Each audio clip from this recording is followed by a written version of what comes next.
ಮೆತ್ತಿದಾಗ ಚೇರಾಗಡಿ ಮುತ್ತಿದಾಗ ಕೊಂದ ಕನ್ನಡದ ಕಪ್ಪು ಮಣ್ಣಿನವನು.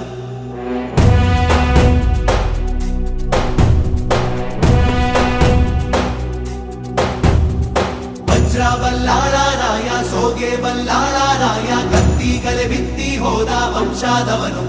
ಈ ಸೀಮೆಗೆ ಶಿವ ನೀಡಿದ ವರವೋ, ಈ ಊರಿಗೆ ಇವಾಲದ ಮರವೋ, ಮೂರು ಸುತ್ತಿನ ಕ್ವಾಟೆ ಗಸ್ತಿಗೆ ನಿಂತ ಗರಡಿ ಮನೆ ನಾಯಕ. 6,000 ದಂಡು ಬಂದರು ಬಿಡನು ಕಾವಲಿನ ಕಾಯಕ.